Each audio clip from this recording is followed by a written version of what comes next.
कुछ स्त्रियां अज्ञानवश ऐसा मानती है कि अधिक भोजन करने से मनुष्य हष्ट-पुष्ट, बलिष्ठ और वीर्यवान होता है। इस दृष्टि से वे आग्रह करके अपने पुरुषों को अधिक भोजन करवा दिया करती, किंतु यह उनकी भूल धारणा है। अतः स्त्रियों से निवेदन है कि वे न तो स्वयं ही स्वाद या हित की भावना से अधिक भोजन करें और न पुरुषों को ही आग्रह पूर्वक अधिक भोजन करावे। आसानी से जितना पच सके उतना ही खाना खिलाना चाहिए, बल्कि भूख से कुछ कम आहार करना ही लाभदायक होता है। उससे अन्न का भी भली भांति परिपाक होता है और बल, बुद्धि, तेज, तुष्टि, पुष्टि आदि की वृद्धि होती है। स्त्रियों का कर्तव्य है कि वे पति की इच्छा अनुसार उत्तम भोजन बनावे तथा उसकी इच्छा के अनुसार ही परोसे। आग्रह पूर्वक अधिक परोसने से या तो वह जुट छोड़ेंगे या अधिक खा लेंगे तो उसका विष के तुल्य बुरा परिणाम होगा और नाना प्रकार के रोग उत्पन्न होंगे। स्त्रियों को शास्त्र मर्यादा और लोक मर्यादा की रक्षा पर भी विशेष ध्यान रखना चाहिए। कोई भी ऐसा कार्य न करे जिससे शास्त्र की अवहेलना हो तथा लोक में निंदा हो। ससुराल और नैहर दोनों कुलों की कहानी रखनी चाहिए। वस्त्र इस ढंग के पहनने चाहिए जिससे नाभि और स्तन विशेष रूप से ढके रहे। ऐसे महीन वस्त्र कभी नहीं पहनना चाहिए जिससे वस्त्र के अंदर से अपने अंग दूसरे को दिखे और लज्जा की हानि हो, क्योंकि स्त्रियों के लिए किसी भी प्रकार से अपने अंग दूसरे पुरुषों को दिखना शास्त्र निषिद्ध और हानिकारक। स्त्रियों को अपनी लज्जा रक्षा के लिए दो वस्त्र तो सदा पहने रहना चाहिए, एक साड़ी या दूसरा कमर सूप पर गले तक को ढके रखने वाला सिला हुआ कब्जा आदि वस्त्र। इसके कई प्रकार होते हैं, उनमें सादे से सादा, फैशन से रहित प्रकार अपनाना चाहिए। साड़ी के नीचे लहंगा रहे तो और भी उत्तम है। जहाँ केवल लहंगे का रिवाज है वहाँ एक तीसरा ओढ़ने का वस्त्र भी हमेशा रखना आवश्यक होता है। बाहर जाते समय साड़ी पहनने वाली स्त्री को भी ओढ़ने के वस्त्र का व्यवहार करना चाहिए। स्त्रियों को लज्जा पर विशेष ध्यान देना चाहिए, क्योंकि स्त्रियों के लिए लज्जा ही भूषण है। गृहस्थ के घर भूषण बालक है, स्वभाव में पंडित भूषण है, मनुष्य में भूषण श्रेष्ठ बुद्धि है और स्त्रियों में भूषण लज्जा है। मूर्ख मरे हुए के समान है, बिना दक्षिणा के यज्ञ निष्फल है, बुद्धिमानों से सुनने सभा निष्फल है और लज्जाहीन नारी मृतक के समान है। असंतोषी ब्राह्मण नष्ट हो जाते हैं, अर्थात ब्राह्मण तत्व से गिर जाते हैं, और संतोष करने वाले राजागण नष्ट हो जाते हैं, अर्थात कुछ कर लिए बिना राज्य नहीं चल सकता। वेश्या लज्जा करने से नष्ट हो जाती है, अर्थात वेश्या पर नहीं चल सकता। और कुलीन स्त्रियां लज्जा का त्याग करने से नष्ट हो जाती है, अर्थात उनका पतन हो जाता है। अतः स्त्रियों को सदा लज्जाशील होना चाहिए तथा उनको अपनी लज्जा का ध्यान रखकर पुरुषों के संग सर से सदा बचना चाहिए। किसी भी परपुरुष के सामने नाचना गाना, अश्लील हाव भाव, कटाक्ष युक्त दृष्टि और उनसे हंसी मजाक तो करे ही नहीं, उनके साथ अनावश्यक मिले जुले भी नहीं और न पुरुषों की गोष्ठी में ही रहे, क्योंकि स्त्रियों को पर पुरुषों के साथ किसी भी प्रकार संपर्क में आना निषिद्ध है। अतः स्त्रियों को 8 प्रकार के मिथुन का सर्वथा त्याग कर देना चाहिए। पर पुरुष के रूप में लावण्य आदि का और अश्लील बातों का स्मरण करना, उनके संबंध में कथन करना, उनकी ओर देखना, उनके साथ हंसी मजाक या किरा करना, उनके साथ गुप्त बातें करना, उनसे एकांत में मिलने का संकल्प करना, प्रयत्न करना और सहवास करना। इस प्रकार यह 8 प्रकार का मैथुन मनीषी पुरुष बतलाते हैं।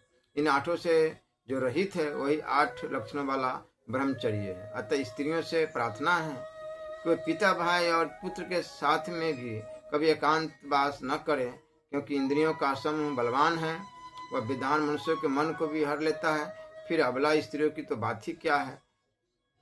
पुरुष को चाहिए कि वो भी कभी माता, बहन या लड़की के साथ भी एकांत में न बैठे, क्योंकि इंद्रियों का समूह बड़ा बलवान है। वह विधान को भी विषय भोगों की ओर खींच लेता है।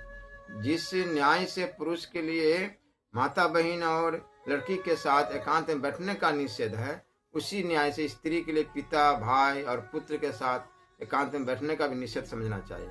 इसलिए स्त्रियों को किसी भी पर पुरुष के पास एकांत में नहीं बैठना चाहिए। जो स्त्रियां पर पुरुषों को मोहित करके कुकर्म करती है, वह भयानक नरकों में जाती है।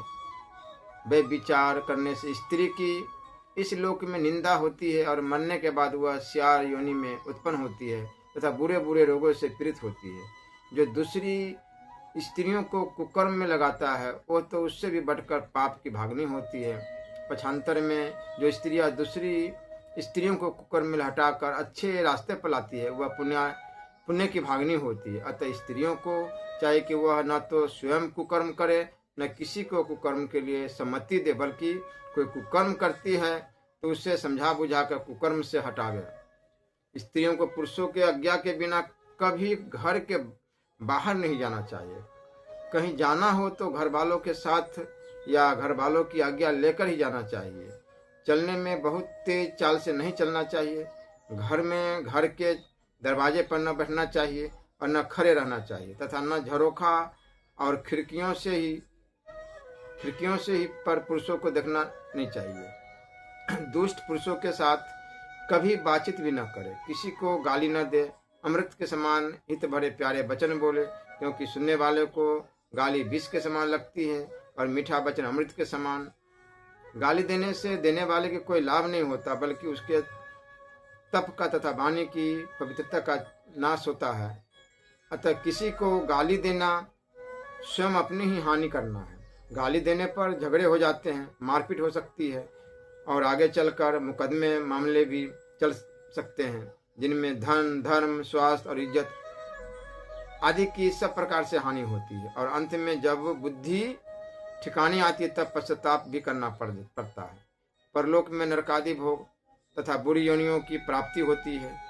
सो अलग इसलिए स्त्रियों को चाहिए कि कोई दूसरा अपने को गाली दे तब भी बदले में उसे गाली न दे, बल्कि उसे क्षमा कर दे और स्वयं शांति रहे। जो अपराध करने वालों को क्षमा करके शांति रहता है, उसकी शास्त्रकार ने बड़ी प्रशंसा की है।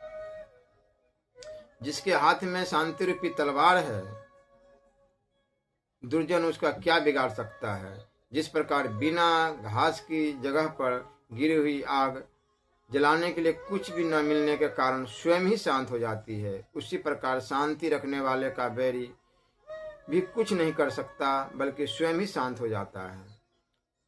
स्त्रियों को उचित है कि लड़कियों को छोटी अवस्था में उत्तम शिक्षा दे, अपने सास ससुर, पति और बड़ों को विनय पूर्वक नमस्कार करने तथा उनकी सेवा और आज्ञा पालन करने का उपदेश दे, जिससे वे ससुराल में जाकर अपने सास ससुर, पति और बड़ों को विनय पूर्वक नमस्कार करने तथा उनकी सेवा और आज्ञा पालन करने में सदा तत्पर रहे। साथ ही ननद, देवरानी, जेठानी आदि घर की अन्य स्त्रियों के साथ यथा योग्य प्रेम का बर्ताव करने का आदेश दे, जिससे वे किसी के साथ भी बैर विरोध न करके सदा सबके साथ विनय पूर्वक प्रेम भरा बर्ताव करे और किसी को कभी कटु वचन न कहे, बल्कि सदा सबके प्रति अमृतमय परिमित हित भरे वचनों का ही प्रयोग करे। किसी कवि ने भी कहा है, कुटिल वचन सबसे बुरा, जार करे तनु छार, साधु वचन जल रूप है, बरसे अमृत धार। इसी प्रकार स्त्रियों को चाहिए कि कन्याओं को बचपन से ही रसोई बनाना, परोसना, सीना पुरोना, चरखा काटना आदि घर की चीजों की संभाल रखना, झाड़ू बुहार कर घर को साफ सुथरा रखना आदि घर के काम का तथा शिल्प कार्य आदि सिखाए। इस प्रकार की उत्तम सीख पाकर जो लड़की घर के सब काम काज चतुरता के साथ आलस रहित होकर करने लगती है, उसके ससुराल वाले उसका विशेष आदर करेंगे और उसके माता पिता को धन्यवाद देंगे। स्त्रियों को स्वयं भी आलस रहित होकर अपने सास ससुर के पति और बड़ों की विनय पूर्वक नमस्कार, उनकी सेवा तथा आज्ञा का पालन एवं घर के सब काम काज प्रेम पूर्वक उत्साह के साथ करने चाहिए। ऐसा करने से इस लोक में तो उत्तम कीर्ति, घर में सुव्यवस्था तथा जीवन में सुख शांति की प्राप्ति होती है और मरने पर उत्तम गति मिलती है। आजकल घनी घराने की या पढ़ी लिखी जो स्त्रियां कामकाज छोड़कर पत्थर की मूर्ति की तरह बैठी रहती है या तितली की भांति मौज शौक में इधर उधर उड़ती रहती है, वह शौकीन स्त्रियां एक प्रकार से निकम्मी हो जाती है। उनसे कामकाज छूट जाता है तथा कई प्रकार के अन्य दोष उनमें आ जाते हैं। इसलिए अकर्मण्य तथा विलासी हो जाने के कारण उन्हें अनेक प्रकार की बीमारियां घेर लेती है। इससे यह समझना चाहिए कि जो शौकीन तथा नाजुक मिजाज है वह बीमार है। इस प्रकार उद्यमहीन होकर बैठने वाली तथा सैर समाटे करने वाली स्त्रियों की इस लोक में निंदा होती है,